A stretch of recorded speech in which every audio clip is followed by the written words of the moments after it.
Здравейте! Един бърз тест ще направя. Опинел 9 см, инокс, закален на 55-57, 24 лева. Speder Cutanation, 8,5 см острието, стомана М4, закален на 63-64, 260 лева.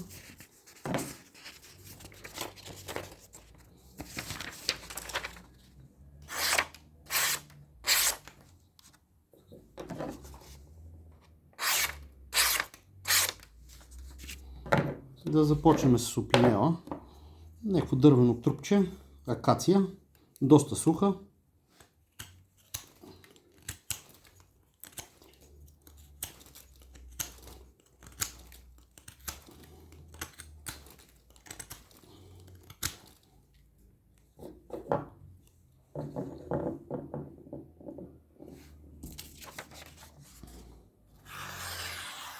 Никакъв проблем.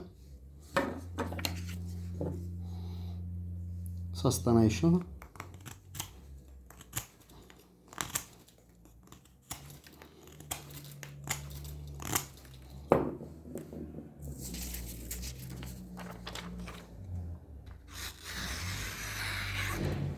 Никакъв проблем. Тук съм взел едно алуминиево парченце. Малко да направим теста по-хард. Не би трябвало да има проблем.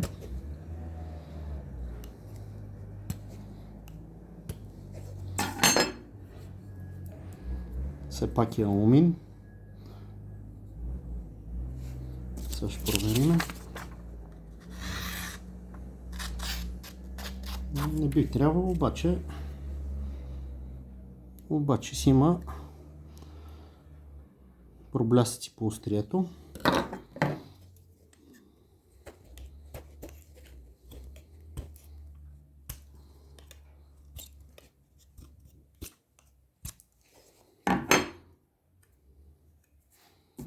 Да видим тук какво ще стане.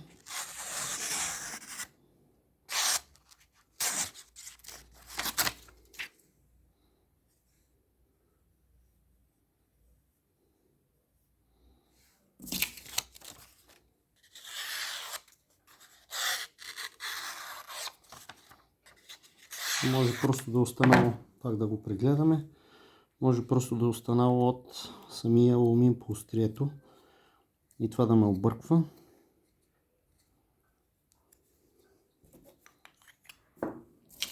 Пак да пробваме. Да, мало е по-от алумина. Захапва лекичко, което е нормално. Да, има и проблясъци. Вече се виждат. Да, със сигурност проблясъци има. Я да го видим той в какво състояние. Със сигурност той проблясъци няма, но все пак е много финно острието на този опинел. Тук е една текстолитова пръчка, на която си правят тестоване на някои ножове.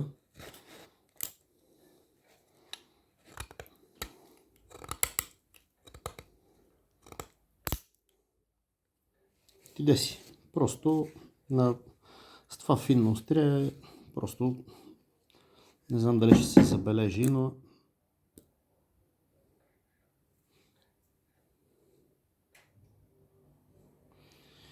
все пак така като е. И да пробвам с Sustanation.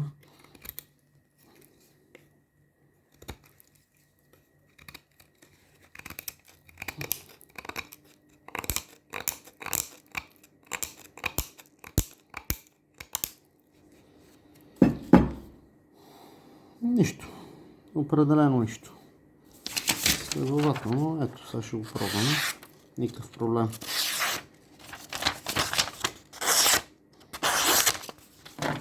С опинелчето продължава да реже, но определено има наштръвания по острието, проблясъци. Общо взето, опинелчето хубаво ножче, но не е за напъване, за рязане на хранителни продукти идеален. Или за някаква мека дървесина. Но за по-тежки дейности, да речем работни дейности, определено не става. Това е от мен.